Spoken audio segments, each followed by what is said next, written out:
자, 그래서 아까 에덴에서의 시온의 특징은 강자와 약자의 구분이 없다. 그죠? 그 다음에 적대적 관계가 종식된다. 그죠? 뱀과 아이가 서로 같이 놀고 있다. 이것은 미움과 원수의 관계가 종식된다. 그래서 하나님이 다스리는 시온의 공동체의 특징 가운데 하나가 바로 뭐냐면은 이제 미움이 종식되는 공동체. 그죠? 그래서 평화가 실현되는 공동체. 이것이 바로 이제 이사야가 바라보았던 하나님이 다스리시는 시온의 공동체. 이게 신약으로 가면 이제 교회 공동체가 됩니다. 나중에 우리 이제 적용을 해 봅니다만은 예수님을 반석 위에 세워서 그 믿음 위에 세워진 교회 공동체가 이사야가 바라보았던 바로 그 시온의 공동체입니다. 그래서 신약의 교회의 특징 가운데 하나가 바로 이제 신분이죠. 이런 그런 아까 말한 강자와 약자가 이렇게 철폐되어지고, 그다음에 미움이 사라지고 서로 섬기고 희생하고 그런 믿음의 공동체로 이제 나타나는 거죠. 그다음에 나머지 이제 이사야 중심 주제들은 이제 회개, 메시아의 주제가 많은데 이제 우리 시간 관계상 이제 아까 우리 제일 중요한 주제가 거룩이라 그랬죠, 그죠? 그냥 바로 거룩의 주제로 넘어갈게요. 요거는 나중에 거룩의 주제를 하고 시간 남으면 제가 요걸 할게요. 왜냐하면 거룩의 주제가 워낙 중요하기 때문에. 혹시 그래도 될까요? 예. 중요한 것부터 하는 게 좋을 것 같거든요. 요건 다 끝내고, 다 끝내고, 요 다음에, 잠깐 여기 혹시 요거 다음 거 열어주실 수 있을까요? 예. 2장. 이제 거룩이 제일 중요한 주제니까 요 거룩의 주제를 한 다음에 이제 나중에 시간 남으면 제가 아까 못했던 주제 회개, 남은 자, 메시아 이런 주제를 다루도록 하겠습니다. 자, 그러면 이제 본격적으로 그럼 이사야서의 제일 중요한 주제가 뭐냐 이렇게 질문을 던질 때 저는 거룩이다 이렇게 답을 드리고 싶습니다. 그래서 아까 했던 대로 이사야가 하나님의 소명을 받을 때 스랍들이 하나님을 거룩하다 거룩하다 거룩하다 3번이나 외치고 있다. 저 이것도 아까 우리가 했죠. 그리고 이사야서 시작부터 여호와의 호칭, 그죠? 이스라엘의 거룩하신 자, 이스라엘 거룩하신 이라는 호칭이 등장하고 있다. 그죠?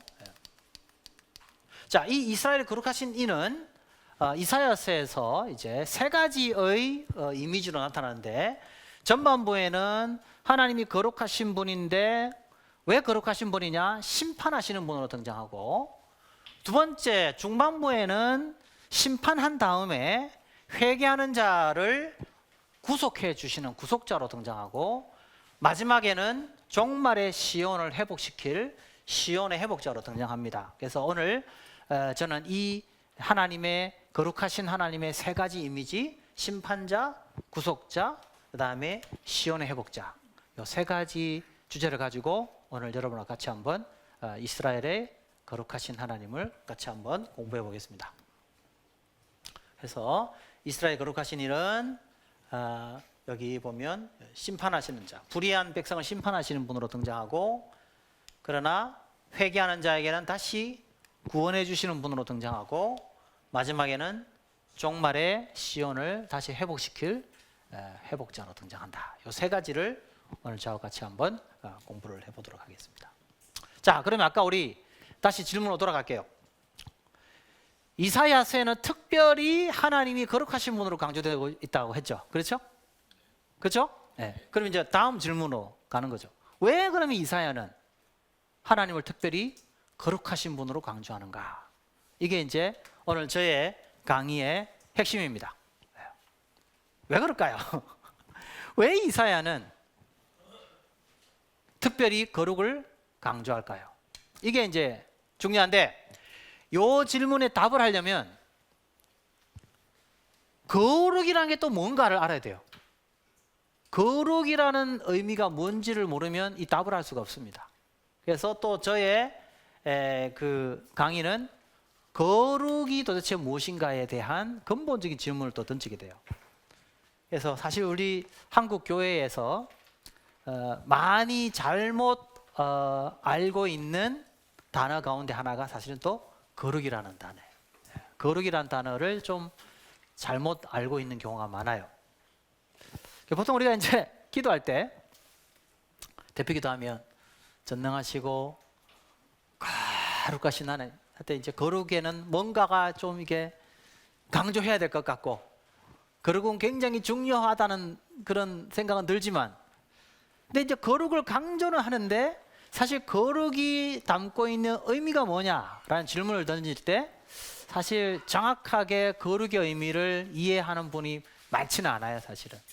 그래서 오늘은 왜 이사야는 거룩을 강조하는가라는 질문에 대답하려면 또 거룩이라는 말이 무슨 의미인지를 알아야 이사야서의 거룩에 대한 의미를 알 수가 있습니다.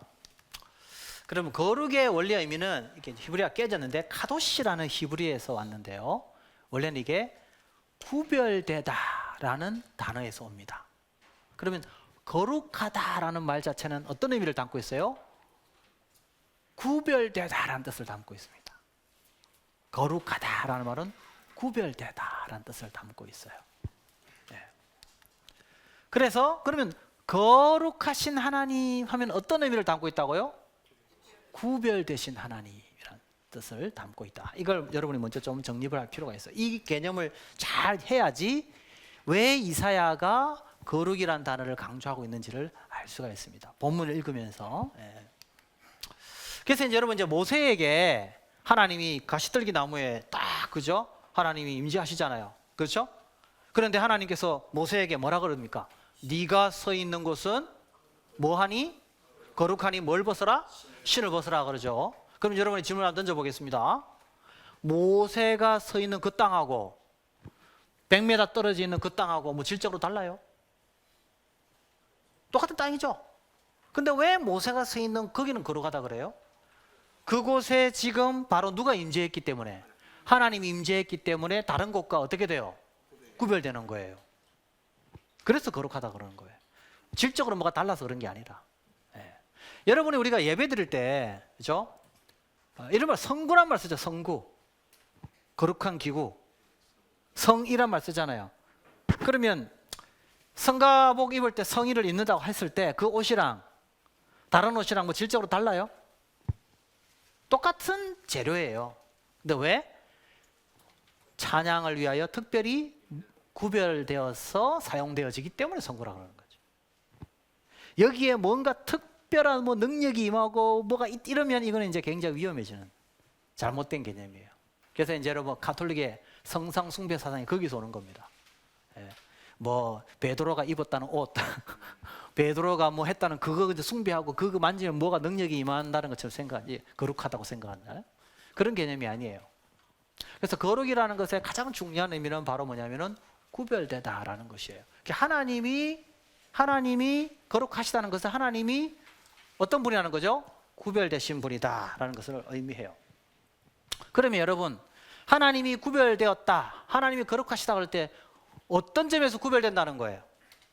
하나님은 창조주고 나머지는 다 뭐예요?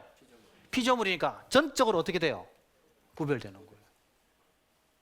그래서 피조물은, 우리는 피조물이죠. 피조물은 마땅히 창조자를 뭐 해야 되죠? 경배하는 것이 목적이죠. 그래서 여러분 우리가 예배 드릴 때 제일 처음 딱 예배 시작할 때 뭘 먼저 하죠? 성령이라고 합니다. 성령. 성령에서 제일 강조하는 게 뭐예요? 거룩이에요. 여호와의 거룩을 찬양합니다. 왜? 그는 우리의 뭐예요? 창조주로서 우리의 찬양을 받기에 합당하신 분이라는 사실을 높이는 거예요. 예배할 때. 그래서 성령을 강조해요. 처음 시작할 때. 혹시 독솔로지라고 그럽니다. 혹시 들어보셨죠? 그죠? 예. 이게 이제 거룩의 의미를 거기에서 잘 드러내고 있어요. 그래서 여러분 이제 그 욥기에 보면 욥기에도 제일 강조되어지는 주제가 바로 뭐냐면 바로 이 거룩의 주제예요. 사실은. 예. 그래서 그 욥기를 보면 사실 욥의 친구 욥이 지금 엄청난 그 뭐예요? 그냥 자식도 잃어버리고 재산도 잃어버리고 그다음에 뭐 몸도 지금 완전히 썩어 들어가고 있는데 친구들이 와가지고 뭐라 그럽니까? 너가 이렇게 고통받고 있는 것은 너가 하나님 앞에 죄를 지었기 때문이다. 그래서 뭐 하라 그러죠? 회개하라 그러죠. 근데 욥은 알아요. 자기가 이 정도로 고통당할 만큼 죄를 지었기 때문에 이렇게 고통당하는 건 아니라는 걸 알아요. 그래서 하나님 앞에 이제 계속해서 질문을 던집니다. 왜 나에게 이런 고통을 하나님 주십니까? 하고 계속 하나님 앞에 이제 답을 요구합니다. 대답하라고. 근데 이제 욥기 38장에 비로소 하나님이 등장합니다. 하나님이 등장하시는데 하나님께서 욥은 하나님이 대답을 주실 줄 알았어요. 근데 하나님이 뭐 하시는 거예요? 질문을 던져요. 38장부터 38, 39, 41장까지 석 장에 걸쳐서 하나님께서 욥에게 계속 질문을 던집니다. 근데 그 질문은 다 하나의 주제로 관통합니다. 하나님 뭐에 대하여 욥에게 질문하겠어요? 처음부터 38장부터 딱 뭐라, 이 땅이 처음 창조될 때 너는 어디 섰느냐? 너는 아느냐? 하면서 창조에 대한 질문을 쫙 던집니다. 욥이 대답할 수 있겠습니까? 대답할 수 없습니다. 왜? 그거는 누구만이 할 수 있는 대답입니까? 창조주만이 할 수 있는 대답입니다. 이 땅이 어떻게 창조되었으며 새가 어떻게 알을 까며 하늘에 물이 어떻게 오며 이 바다의 경계를 어떻게 정했는지 너 아느냐 아느냐 아느냐 계속 물어요. 욥이 할 수 있는 대답은 없어요. 몰라요 몰라요 아니요 아니요 아니요 하다가 딱 깨닫게 된 거예요. 뭘 깨닫게 됐어요? 나는 뭐밖에 대답 못해요? 노밖에 대답 못해요. 왜? 자기는 뭐니까? 피조물이니까. 자기가 누구인지를 알게 된 거예요. 지식적으로만 아니라 모든 경험으로 자기가 누구인지를 비로소 깨닫게 된 거예요. 자기는 피조물이야. 자, 근데 피조물이 창조주한테 뭘 요구했어요? 대답하라고 한 거예요. 그 다음부터 나는 입을 가려. 이제 내가 눈으로 귀로 듣다가 이제는 눈으로 본다고 고백하죠. 비로소 내가 누군지를 알게 되고 비로소 하나님이 누군지를 알게 된 거예요. 하나님이 누구예요? 창조주예요. 자기는 누구예요? 피조물이에요. 그럼 피조물이 마땅히 해야 될 게 뭐예요? 그를 인정하는 거, 여호와를 경외하는 거예요. 그게 뭐예요? 지혜예요. 그래서 욥기가 지혜서예요. 지혜서. 여호와를 경외하는 것이 뭐라고요? 지혜다. 욥에게 가장 부족했던 게 뭐였어요? 지혜가 없었던 거죠. 여호와를 창조주로 인정하고 높이는 바로 그 신앙 고백이 비로소 나중에 가면 깨닫게 되어져요. 그래서 하나님은 어떤 분이라고요? 창조주. 전적으로 어떻게 해요? 피조물과 어떻게 해요? 구별되어진 존재. 그래서 거룩한 존재예요.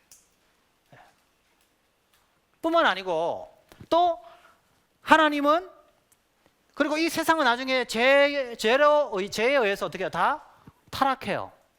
그래서 우리는 구속받아야 될 대상이고 하나님 우리를 뭐예요? 구속해 주시는 분이에요. 그러니까 전적으로 어떻게 돼요? 구별되어져요. 그래서 하나님은 거룩하신 분이에요. 거룩하신 분. 이해되시겠죠? 그죠? 네. 그래서 거룩하신 하나님은 창조주 하나님이시고 또 거룩하신 하나님은 우리를 구속하시는 거룩하신 하나님이다 라는 것을 기억하시는 것이 필요합니다. 그래서 거룩이라는 것은 구별됨을 강조한다 이렇게 보시면 좋겠습니다. 자, 그런데 이렇게 거룩하신 하나님이, 구별되신 하나님이 또 이스라엘을 어떤 백성으로 삼으셨어요? 그 거룩한 백성 삼았단 말이에요. 이게 중요해요. 이스라엘을 그냥 삼은 게 아니에요. 이스라엘을 어떤 백성으로? 거룩한 백성. 이게 중요한 거예요. 그러면 거룩한 백성 삼았다는 어떤 백성 삼았다는 거예요? 구별된 백성을 삼았다는 거죠. 이게 이제 중요한 거예요. 자, 출애굽기 19장 5, 6절 같이 한번 읽겠습니다. 시작.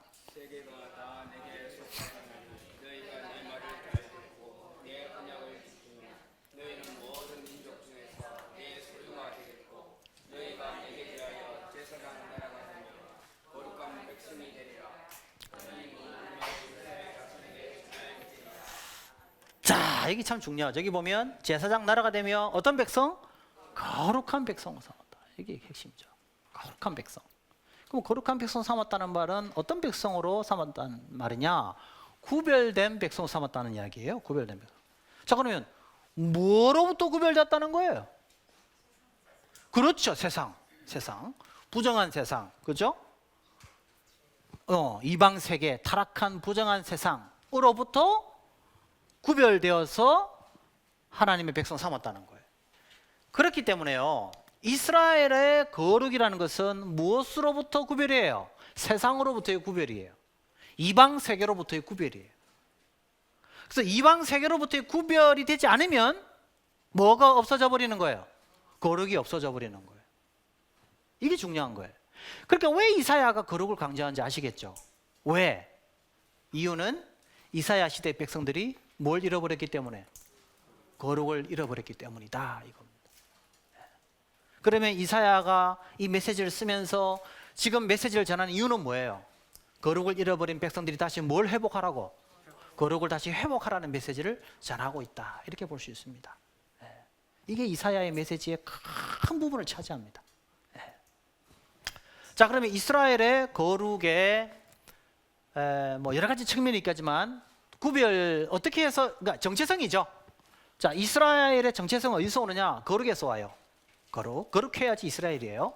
자, 그러면 구별됨이란 말이죠. 이스라엘의 정체성. 자, 우리가 크리스찬이라 그러죠. 우리 크리스찬의 정체성이 뭐냐 물으면 바로 구별됨에서 오는 거예요. 그럼 뭐로부터 구별이냐 하는 거죠. 이사야 시대에 이사야가 강조하는 거룩의 큰 축이 두 가지예요. 큰 축이 두 가지. 첫째는 바로 예배예요.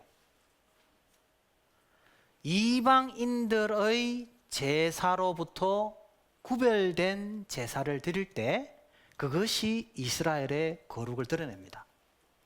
그러면 이스라엘이 망하는 이유는 어디에 있을까요? 이방인들과 제사에서 뭐가 안 돼요? 구별이 안 돼요. 결국 망하는 이유가 뭐예요? 우상 숭배 때문에 망합니다. 하나님도 예배하면서 또 뭐 해요? 우상 숭배도 같이 합니다. 그러니 이방인이나 이스라엘이나 똑같아요. 누구를 숭배하고 있는 거예요? 이방 신을 섬기는 거죠. 그러니까 구별이 안 돼요. 그래서 망해요. 자, 여러분 이사야서 1장 한번 살펴봅시다. 이사야서 1장. 성경 한번 보세요. 여기는 지금 안 나오는데요. 이사야서 1장에 맨 뒤에 보면은, 자, 이사야서 1장 29절 한번 보세요. 29절에 보면은 어떤 표현을 쓰고 있냐면은 상수리 나무 이런 말을 써요. 그죠? 자, 뭐 했겠어요? 상수리 나무 올라가서 우상 숭배한 겁니다. 이건 그 당시 이사야 시대에 얼마나 많은 백성들이 우상 숭배를 하고 있었나 하는 사실을 알 수가 있습니다.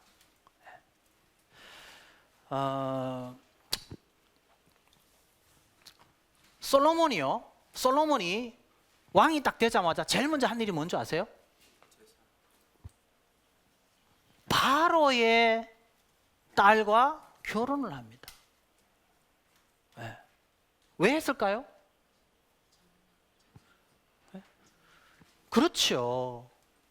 그 바로가 가지고 있는 힘과 권력을 통해서 통치하려는 그의 마음이 있는 거예요. 그러자 이 여인은 그럼 어떤 여인이었을까요? 바로의 여인은 이방신을 섬기는 여자예요. 나중에는 솔로몬이 왜 망할까요? 이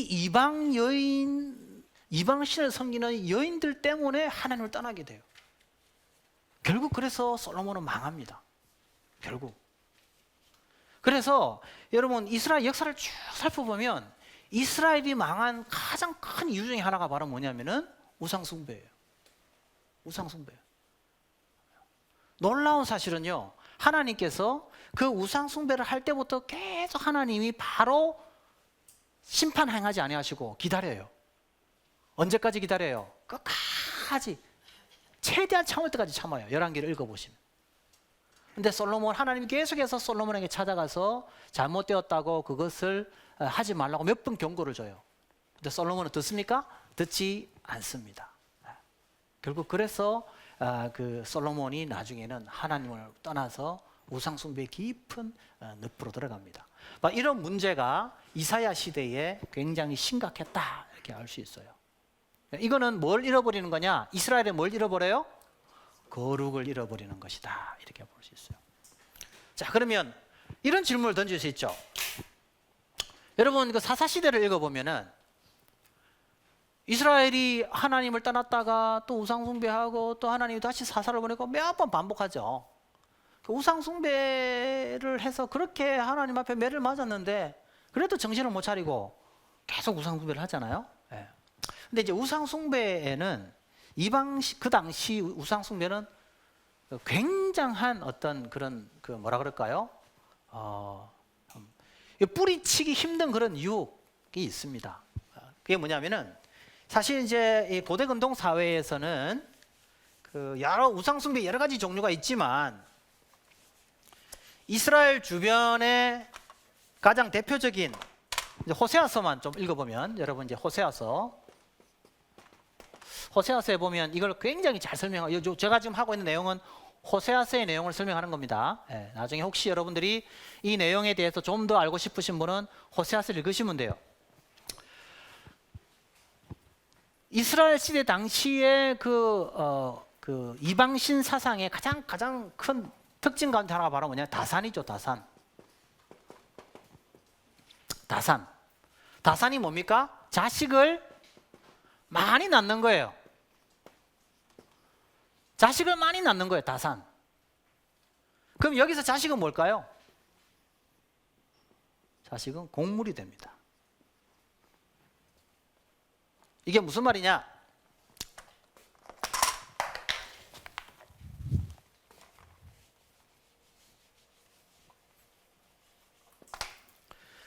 자, 고대 근동 사회에서는 이방 신들이 항상 최소 2명 정도가 필요했어요. 대부분 그래요. 왜 그럴까요? 남신이 필요했어요. 그리고 여신이 필요했습니다. 남신과 여신. 그래서 이 곡물은 자식인데 남신과 여신의 부부 관계를 통해서 자식이 나온다, 곡물이 나온다. 이제 이렇게 보았어요. 여러분 이제 가장 대표적인 남신 하면 고대 근동 사회는 어떤 신을 알 수 있어요, 여러분? 가장 대표적인 건 바알이죠. 바알은 어떤 신일까요? 바알은 천둥을 내려주는 신이에요. 그래서 여러분 그 한번 나중에 유럽에 이런데 가면 그 프랑스의 거기 루브르 박물관 가면은 거기에 바알 신상이 있습니다. 거기 보면 딱 뭘 들고 있냐면은 번개를 딱 들고 있습니다. 그래서 이 바알은 번개를 내리는 신이에요. 번개. 여러분 그래서 그 엘리야하고 바알 제사장하고 싸우죠. 그죠? 싸울 때 엘리야가 어떤 조건을 냅니까? 좋다. 비를 내려 불로서 응답하는 신이 참신이다. 이렇게 딱 제시하니까 바알 선지자들이 쾌재를 부르면서 그 조건을 100% 받았습니다. 왜요? 자기들에게 유리한 조건이었어요. 왜? 자기들이 믿는 신은 어떤 신이에요? 번개 치는 신인데 뭐로 응답하는 신? 불로 응답하는 신 하니까 자기들이 얼마나 유리했겠어요. 그러니까 바로 받은 거예요. 장소가 어디? 갈멜산. 갈멜산은 어떤 곳이에요? 바알 선지자들이 계속 올라가서 기도하고 또 닦았던 곳이에요. 소위 말하는 뭐예요? 자기 홈그라운드예요, 홈그라운드. 어찌 보면 엘리야는요, 가장 그 사람들에게 유리한 조건을 다 제시해 준 거예요. 그런데 하나님께서 바알 선지자들의 기도를 다 막으시고 엘리야의 기도에 응답하셔서 그 영적 전투를 승리를 이끈 거죠, 사실은. 사실 조건으로 봐서 엘리야가 그렇게 제시했을 때 그 사람들이 100% 환영하고 좋아했던 이유가 바로 어디에 있었더냐? 바로 여기 있었던 거예요. 바알 선지자 자체, 바알 신이 뭘 던지는 신이에요? 번개, 불을 던져주는 신이었기 때문에 그래요. 얼마나 유리해요. 자기들에게 제일 유리한 조건으로 딱 싸움을 한 거죠, 사실은. 그래서 이제 번개를 내릴 때 바반짝 하면서 뭐가 내리는 거예요? 비가 내리는 거예요. 그래서 비가 내리는 거예요, 비가. 자, 이 비가 소위 말하는 이제 남자의 생명의 씨앗이 되는 거예요. 비가 내려요. 그럼 여신은 땅에 있어요. 대지. 땅이고 또 여신은 어떤 역할을 하느냐? 자궁의 역할을 한다고 봤어요. 그러니까 하늘로부터 뭐가 임하는 거예요? 남자의 생명의 씨앗이 내려오면 땅에 있는 여신이 그 생명의 씨앗을 품어서 임신하는 거죠. 자, 그 다음에 그러면 뭐가 나와야 돼요? 임신한 다음에 뭐가 나와요? 나중에는 자식이 땅에서 올라오는 거죠. 그게 뭐라 그랬어요 아까? 곡물이라고 그랬죠. 그래서 여러분 호세아서를 보면 우상 숭배할 때에 제사 의식 가운데 하나가 뭐라 그랬어요? 뭐가 나옵니까?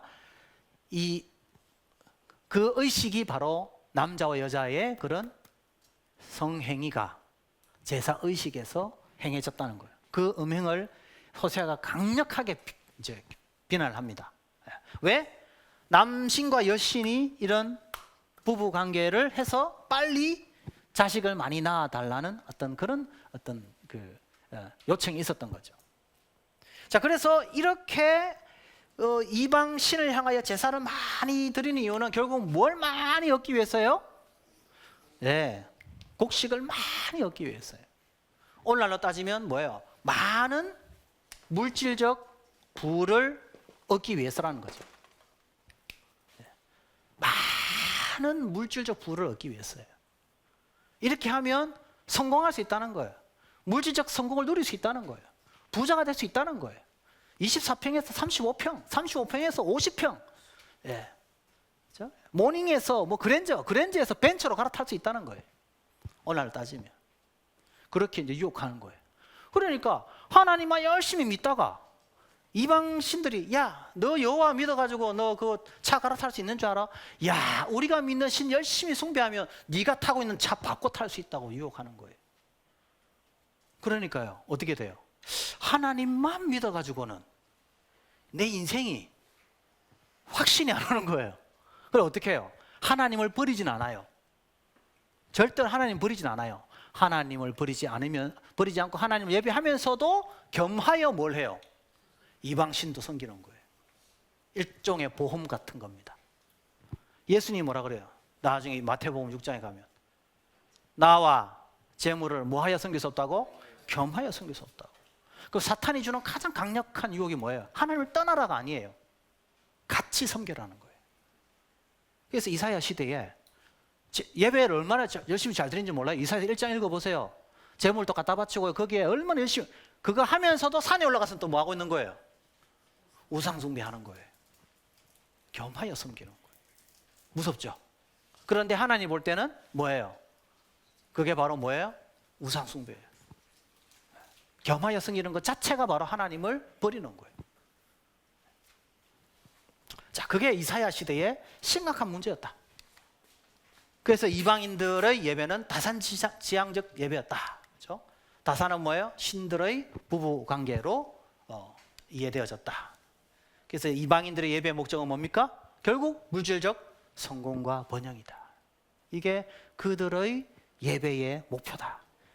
그들이 예배드리는 이유는 그들이 제사 드리는 목적은 딱 한 가지. 뭐죠? 물질적 성공이죠. 물질적 성공이죠. 자, 그러면 그들이 제사를 드리는 제사나 이스라엘이 지금 드리는 제사랑 달라요? 전혀 차이가 나지 않는 거죠, 사실은. 그러니까 결국 뭘 잃어버리는 거죠? 거룩을 잃어버리는 거죠. 거룩한 백성으로서의 아이덴티티, 정체성이 사라져버리는 거죠. 자, 그래서 여기 쿤틀렛 아즈루드라고 이 비문이 있습니다. 이 비문에 보면 이런 그 혼합주의가 나옵니다. 여기 보면 그냥 나중에 이건 또 여기 뭐 나는 사마리아의 여호와와 그의 아세라 앞에 축복하느라. 그래서 이제 변질시킵니다. 여호와도 일종의 그냥 복을 주는 신으로 그렇게 변질시켜 납니다. 그래서 이제는 여러분, 그래서 구약을 읽어보면 여호와를 강조할 때 굉장히 강조합니다. 선지자들이 여호와를 가리킬 때 쓰는 아주 중요한 표현 하나 뭐예요? 몇 분 하나님? 한 분 하나님. 왜 한 분 하나님을 강조할까요? 이방인들에게는 최소한 몇 명이 필요해요? 두 신이 필요한 거예요. 근데 하나님은 두 신이 필요하지 않아요. 하나님 한 분이면 만족해요. 한 분 하나님을 믿는다는 것은 그 이방 신을 절대적으로 신뢰하지 않는다는 걸 의미해요. 그래서 그 구약 시대에는 여호와를 강조할 때는 항상 몇 분 하나님? 한 분 하나님만을 의지하고 한 분 하나님만을 신뢰하고 믿어라, 이렇게 이제 많이 강조하죠. 그래서 유일신론인가 다신론인가, 이게 이제 굉장히 중요합니다. 다산의 목적을 위해서 예배를 수단화시키는 것이죠. 이게 바로 이방신들이 믿는 신관입니다. 근데 문제는 뭐냐면은 여호와 하나님만을 신뢰하고 믿어야 할 이스라엘 백성들이 어디에 영향을 받아서? 이 이방신의 영향을 받아서 점점 변질되어 가는 거예요. 그래서 유일신론을 버리고 이제 다신론에 빠져갑니다. 왜 그럴까요? 무엇 때문이죠? 물질적 성공이 그들의 삶에 더 중요한 삶의 목표가 되어버린 것이죠. 그래서 사실 그 욥의 신앙에 대해서 사탄이 공격을 하죠. 왜 공격합니까? 당신이 욥이 저렇게 당신을 신뢰하는 이유는 당신이 이것도 주시고 이것도 주시고 이것도 주시기 때문에 그것 때문에 열심히 믿음 생활하는 거 아닙니까? 라고 공격을 하는 거죠. 욥이 근데 결국 그런데 하나님이 승리하신 이유는 어디 있습니까? 욥이 그런 것들을 다 잃어버렸음에도 불구하고 하나님을 신뢰했기 때문에 결국 사탄이 물러가죠. 또 역으로 생각해 보십시오. 만약에 그런 것이 없었다면, 우리가 열심을 안 낸다면, 예? 어떻게 될까요? 사실은 사탄이 이길 수밖에 없는 거예요. 그렇게 되면 뭐 이거 안 줘도 내가 열심히 하나님을 섬기는 그 신앙이 변질되지 않는다면 그건 우리의 신앙이 승리하는 건데, 우리의 신앙의 열정이 나에게 어떤 물질적 성공의 부에 비례해서 내 신앙의 열정이 간다면 사실 그것은 정말 하나님 앞에서 인정받을 수 있는 신앙인가를 생각해 봐야 한다는 거죠. 그래서 구약의 이스라엘 백성들이 결국 나중에는 우상숭배로 물들어가는데, 특히 에스겔서 읽어보면요, 어디까지 우상숭배하는지 아세요? 성전 안에 우상을 세워놓고 아예 성전 안에서 우상숭배를 합니다. 완전히 그냥 우상숭배의 극에 달합니다. 그 이유는 어디에 있습니까? 네. 그들의 인생의 결국 삶의 목표는 하나님 한 분만으로 만족하는 것이 아니고 내 안에 있는 세상의 욕망과 세상의 물질적 복에 대한 성공의 욕구가 사실은 더 컸던 거죠. 자, 이렇게 강의하는 장세홍 교수는 없나? 저도 마찬가지입니다. 저도 제 안에 돈 좋아하고요, 저도 제 안에 명예 좋아하고요, 저도 제 안에요 그런 속물 덩어리들이 많아요, 제 안에. 그럼 어떻게 해야 돼요? 날마다 이런 우리 자신의 모습을 보면서 예수님의 십자가를 붙들고 이런 나 자신을 날마다 쳐서 복종시키지 않으면 구약의 이스라엘 백성들처럼 우리도 언제나 이렇게 넘어질 수 있는 존재라는 사실을 늘 우리가 살펴봐야 되는 거죠. 자, 그러면 이스라엘은 무엇 때문에 예배를 드려야 되느냐? 이스라엘과 이방인의 근본적인 예배의 차이는 어디에 있는가? 자, 신명기 5장 15절 같이 한번 읽어보겠습니다. 시작. 너는 기억하라. 내가 애굽 땅에서 종이 되었더니 내 하나님 여호와가 강한 손과 큰 팔로 거기서 너를 인도하여 가리나니 그러므로 내 하나님 여호와가 내게 명령하여 안식일을 지켜라 하니라. 자, 이스라엘이 예배를 드리는 목적은 어디에 있습니까? 자, 이방인이 예배를 드리는 목적은 물질적 복이에요. 물질적 성공이에요. 자, 그런데 이스라엘이 예배를 드리는 목적은 어디에 있습니까? 자, 매주 7일마다 안식일에 예배를 드리죠. 자, 그들이 안식일마다 예배를 드리는 이유는 어디에 있느냐 하면 여기 보면 너는 기억하라. 자카라는 히브리어가 나오죠. 굉장히 중요한 단어입니다. 자카르.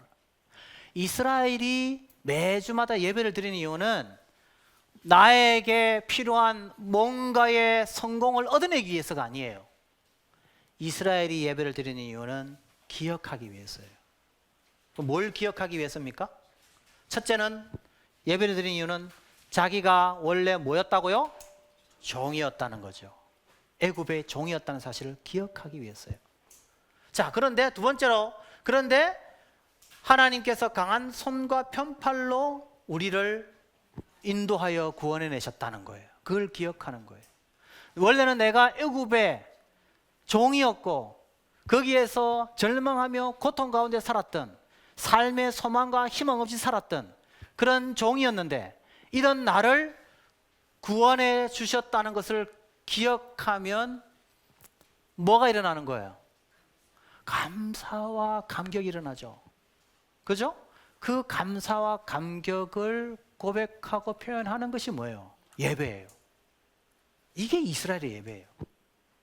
그러면 어떻게 예배 드리는지를 딱 보면 이스라엘인지 이방인인지 알 수가 있어요. 이방인은 예배 드리는 목적이 뭐라고요? 다 자기의 성공의 목적을 위해서 예배를 수단화해서 드리는 거예요. 그 신 자체를 존경하는 게 아니에요. 무슨 말 아시겠죠? 그죠? 다 자기를 위한 거예요. 그런데 이스라엘이 예배를 드리는 건 뭐 때문이에요? 그 받은 은혜에 감사해서, 그 은혜를 기억하면서 감사와 찬양으로 올려드리는 것이 바로 뭐예요? 이스라엘의 예배예요. 근본적으로 달라요. 예배 드리는 목적, 예배 드리는 방식 다 달라요. 그래서 이스라엘의 거룩, 이스라엘의 구별됨은 어디서부터 차이가 난다고요? 예배에서 차이가 난다는 걸 알 수가 있어요. 그래서 이스라엘의 예배의 목적은 구속을 기억하는 것이다. 그래서 안식일은 뭐 하는 날이라고요? 기억하는 날. 그래서 우리가 이제 주일 성서 많이 하죠. 저도 아주 보수적인 교단에서 자라가지고 주일 성서인데, 사실은 거룩하게 지키는 것도 중요한데 더 중요한 것은 어떻게 지키느냐. 사실은 기억하면서 예배를 드리는 거죠. 이 기억함이 없는 예배는 사실은 예배가 아니에요. 진짜 엄격히 말하면 기억이 없는 예배는 예배가 아닙니다. 그럼 뭘 기억해야 됩니까? 원래 우리가 누구였는가를 계속 기억하는 거예요. 이스라엘이 왜 결국 우상숭배에서 결국 타락해서 가버립니까? 그들이 원래 애굽의 종이었다는 것을 자꾸 잊어버리는 거예요. 그리고 그를 구원하신 그 구속의 은혜를 잊어버리는 거예요. 그래서 여러분, 그 구약에서 가장 많이 나오는 단어 가운데 하나가 바로 기억하라는 단어예요. 기억하라. 특히 신명기에 이 단어가 굉장히 많이 나옵니다. 그래서 신명기를 푸는 중요한 단어 가운데 하나가 결국 뭐냐면 이거 기억하라는 거예요. 왜냐하면은, 자 보세요. 이제 광야의 백성들은 다 이제 죽었고, 이제 새로운 새 시대의 백성들이 이제는 어디로 들어가요? 가나안에 들어갈 거 아니에요. 그러면 이 사람들의 운명이 어디에 달려 있겠어요? 바로 기억하는 것에 달려 있는 거예요. 그래서 신명기의 모세는 계속해서 기억하라는 단어를 굉장히 많이 사용합니다. 신명기. 그래서 자카라는 히브리어, 예배의 중심 기억함. 그래서 예수님께서 누가복음 22장 19, 20절에서 이런 말씀을 하죠. 같이 한번 읽어보겠습니다. 시작. 또 떡을 가져 감사하기도 하시고 떼어 그들에게 주시매 이것은 너희를 위하여 주는 내 몸이라. 너희가 이를 행하여 나를 기념하라 하시고 저녁 먹은 후에 잔도 그와 같이 하여 이르시되 이 잔은 내 피로 세우는 내 언약은 곧 너희를 위하여 붓는 것이라. 여기서도 역시 예수님이 뭐라 그러죠? 나를 기념하라. 똑같은 단어예요. 구약에서 자카라와 똑같은 헬라어를 쓰고 있습니다. 기억하라는 것이죠. 그래서 우리의 예배의 중심에는 무엇이 있어야 된다고요? 기억이 있어야 돼요. 첫 번째는 뭐죠? 우리가 바로 죄와 사망의 종이었다는 사실을 다 기억하는 것입니다. 하나님의 예수님의 십자가의 그 구원의 은혜가 없이는 우리는 마귀의 종로로 탈 수밖에 없었던 죄와 사망 가운데 있었던 자였음을 다 기억하는 거예요. 그리고 예수님이 우리를 위하여 피 흘려 죽으시고 살을 찢으시고 피를 흘리신 그 구속의 은혜 때문에 우리가 오늘 하나님의 자녀가 되었음을 기억하면서 감사와 찬양으로 올려드리는 것이 무엇이에요? 그게 예배예요. 나에게 뭔가 주어져야 열심히 믿고, 내가 기도하는 어떤 기도의 내용이 들어지면 뭐 하고, 뭐 대학 떨어지면 안 하고, 뭐 월급 좀 오르면 열심히 하고, 뭐 월급이 깎이면 안 하고, 그런 게 아니라 죄와 사망에 종되었던 나를 하나님의 자녀로 불러준 것 자체만으로도 나의 생을 주 앞에 다 드려도 아깝지 않는 그 구속의 은혜를 기억하는 것이 바로 예배의 핵심이라는 거죠. 이 예배의 핵심을 놓쳐버리면 어떻게 되겠어요? 믿지 않는 사람들의 제사처럼 그렇게 가버려요. 제 말 무슨 이해되시겠죠? 네. 우리는 이 구속의 은혜를 회복시켜 가야 된다. 자, 그래서 이사야서 1장 29, 31절에 보면 이사야는 바로 이사야 시대 백성들이 얼마나 우상숭배에 깊이 빠져 있었는가를 볼 수 있어요. 같이 한번 읽어보겠습니다. 시작. 너희가 기뻐하던 상스리 나무로 말미암아 너희가 부끄러움을 당할 것이요 너희가 택한 동산으로 말미암아 수치를 당할 것이며 너희는 잎사귀 마른 상수리 나무 같을 것이요 물 없는 동산 같으리니 강한 자는 사모라기 같고 그의 행위는 불티 같아서 함께 탈 것이나 끌 사람이 없으리라. 강렬하게 이사야는 지금 우상 숭배에 대하여 아주 비판을 합니다. 왜냐하면 이 우상 숭배가 결국은 이스라엘 백성들의 전체를 다 삼켜버리기 때문에 그렇습니다. 그래서 이사야서 1장부터 60장까지 자세히 읽어보면은 이 우상 숭배에 대한 그 문제 제기를 굉장히 많이 합니다. 그만큼 이사야 시대의 백성들에게 아주 무서운 그런 문제거리였다는 것을 알 수가 있습니다.